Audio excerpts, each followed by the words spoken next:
Welcome to the 8th lesson of the course Investing in Regenerative Agriculture and Food. How to put your money to work in regenerating soils and ecosystems at scale and growing a lot of tasty food while doing it. This is not investment advice. Please seek financial advice before making any investment. Today we're going to look into landscape size restoration, trying to answer the ancient question that we somehow haven't asked a lot actually. What to plant where and why?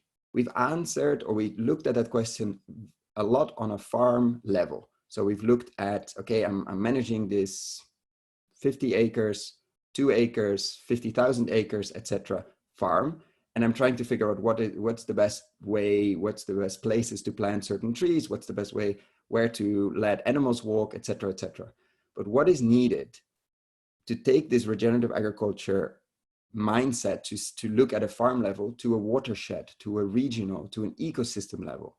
Like what is needed to bring it to the large scale that we can start talking about rivers coming back. We can start talking about stabilizing climate locally. To answer that question, what to plant where and why on a large scale. And to do that, I think we're gonna see a lot of technology helping us. And I really hope is to see that technology taking into consideration the climate models for the next 20 years for the place, indigenous knowledge that is always present. Like what used to grow here? How does the different pieces of the system interact? There's so much indigenous knowledge that we have to tap into, we have to honor, and we have to partner with.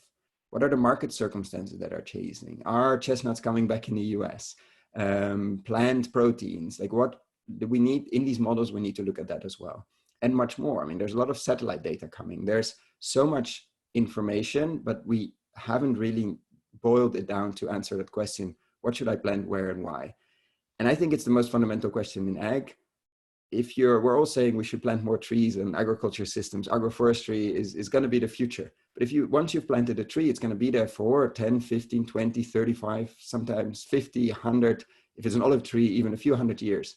So it's a very fundamental question because they're not going to move.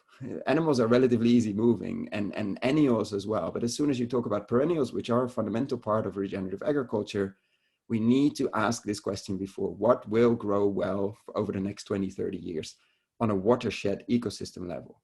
Because we only have a limited amount of resources. We have a limited amount of time and energy and money to plant a limited amount of trees in some cases. So we really need to look at, on a watershed, on a regional level, on an ecosystem level, what are the most important pieces to do first? If we regenerate this piece of land versus that piece of land, what's the impact? This might bring some extra rain. This might bring a piece of the river back. This might do X, Y, Z. We need to start looking at a much bigger scale because not all pieces are created equal and not all pieces will have the same effect on the larger climate.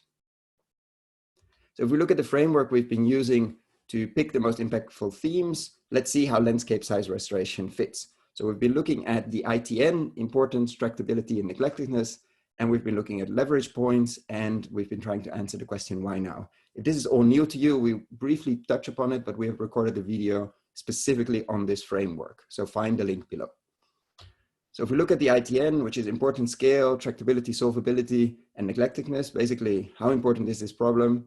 How solvable is it? Can we actually do it with more money, with more resources? And how many people are working on it? Meaning we're looking for a problem which is very important, very solvable, and not many people are looking at it because that means that our contribution can make the biggest difference, and personal fit. In this case, and then we've looked at leverage points, so where to intervene in a system. In this case, the lower number, the better. So the other one, we're looking for higher points. If you look here, so importance, it's the higher number, the better. Tractability and solvability and neglectedness, all of them add 2 points. We'll get to that in a second. At Donna Meadows leverage point system, the lower, the better. So we're looking at where a small shift in the system can produce the biggest changes. It's the same. If we're looking at an ecosystem, we're looking at where to plant which tree to have the biggest impact possible. And also in the larger system, we look like that. So if we look at landscape size, and this is what we're talking about, these kind of landscapes, how do we bring them back to life? Because I think we can argue this is it's not full of life. So if I look at importance and scale, I gave it a 12, which we can see here. Basically, that means if we fix this, it would add about 10 trillion to the economic output. It would add, or it would add about 300 billion to the world's poorest 2 billion people. It would create a lot of quality of life years, which is how we measure that. And it's equal to curing cancer. I think we can argue actually, if we really solve landscape size restoration, it might be a 14. And remember, this is a logarithmic scale, which means every time we go up from 12 to 14, it's 10 times. So this is an enormously important problem. And I tried to give it a conservative number, in this case 12, but I think we can argue we can even give it a 14. Again, this is my personal framework that I built using 80,000 hours, using other resources. I invite you to build your own, because I think it's extremely important, the thought process and the process. It's almost more interesting to do it than the outcome. Anyway, if we look at tractability and solvability, how solvable is it? There I gave it a 6, meaning that if we would double the current effect that we're looking at, which we'll get to in neglectedness, we'll probably fix about 10% of the problem. I don't think there's a lot of money spent on it now, so doubling is relatively easy, but we need a lot more. So I gave it a 6, not an 8, because we're not that close to solving, especially the technology side of things, and the social as well. It takes time. A lot of these landscape projects that I know take 20 years. So there's something there in terms of sense of urgency.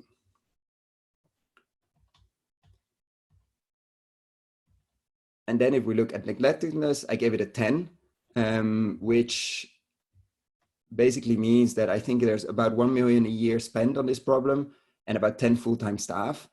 And about 10,000 people are really, I think you could argue that more people working on it, and there maybe it's an 8 because 10 million is spent on it.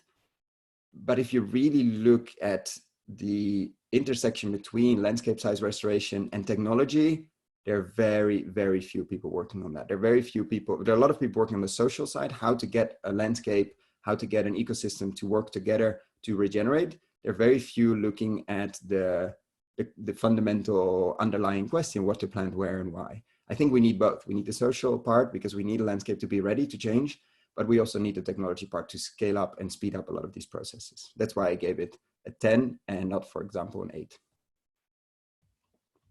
And personal fit, I gave it a 2 because I think I'm okay fitted for this, but not extremely, like not a 4 in this case. So in total score, actually a 30, which is extremely high, which is the highest scored I gave anything in the 80,000 hour ITN framework. When we look at, so this is actually the personal fit, and here I give it a 2 because I'm reasonably fit for the field, quite motivated, and I have some relevant skills. When we look at leverage points, also here it scored really, really, really well. It scored a 2, which is almost the highest possible. Remember here, the lower, the better. So if we look at this is, by the way, a project of Common Land in Spain. Leverage points, I'm not going to go through all of them, but in this case, we target 2, which is the mindset of paradigm. So we're actually going to manage our landscapes different. And I think that's a mindset change and a paradigm change. It's not the goals of a system. And it really is, it changes everything. The structure, the goals, the rules, the delays, the parameters, the whole thing. Then answering the question, why now? Because we've been doing landscape work for a long time. We might, maybe, that's why I wrote maybe a few times in this thing, we are close to getting technology into the game. We're having a number of computers in the world that are able to model things completely different than we've been doing so far. So maybe if we can merge this technology with indigenous knowledge, with the knowledge on the ground, we get to and we'll be able to figure out what are the tipping points in the leverage points and the tipping points within an ecosystem. If we have to plant, okay, we have a limited amount of trees we can plant. What trees should we plant, where and why? We should plant them closer to the river, further away, on this mountain, because of erosion. All these different variables we should be taking into account, which will be impossible to do all, but maybe we can get a lot closer with technology. So I'm hopeful for this. I haven't seen too much yet. If you are working on this, please let me know. By the way, this is a picture of a green desert just north of Amsterdam. It seems nice because it's a bit green, you see some trees, but actually if you look at the grass structure here, it's mostly desert, it's mostly monoculture, it's mostly pretty dead soil. And also Common Land, one of the organizations working on a landscape size restoration around the world, is working on a large project here. So don't let the greenness fool you, this is actually a desert. So if you want to dig deeper, we recorded quite a lot of interviews on this topic. So I'm not gonna go over all of them, but if you want to know more about Common Land, Definitely check in with Michiel, Klein Gijs, who are working in South Africa. Why are landscapes so important? Sarah Shear. WWF has a very interesting finance lab, and we had the pleasure to interview Paul Chatterton. And then some of the technology with Russell, we covered them. Landlife is planting a lot of trees and doing ecosystem restoration at scale. And Matteo actually has some projects in the work in Italy. We created a playlist where there are actually more. So if you click on this link, you basically go to the playlist where you get all the landscape design 2.0, as we called it on the website, interviews we've done. If you want to dig deeper into other things, I wrote a Medium article on the topic. So can we use AI and deep learning for exponential landscape restoration? Remember, I'm not a technician, I'm not a coder. I wrote it from a complete ignorance, but I think it's quite interesting because I'm asking a number of questions which I think are relevant. Other organizations to check out: Common Land, Eco Agriculture, that's Sarah Shears, Landscape Finance Lab, the WWF, Wilding, a very interesting book of Isabella Tree, which we had the pleasure to interview as well. Definitely read it if you're interested in nature, farming, and everything in between. Little Landscape book, very interesting little book about landscape restoration. And that's it. I think that's enough to dig deeper.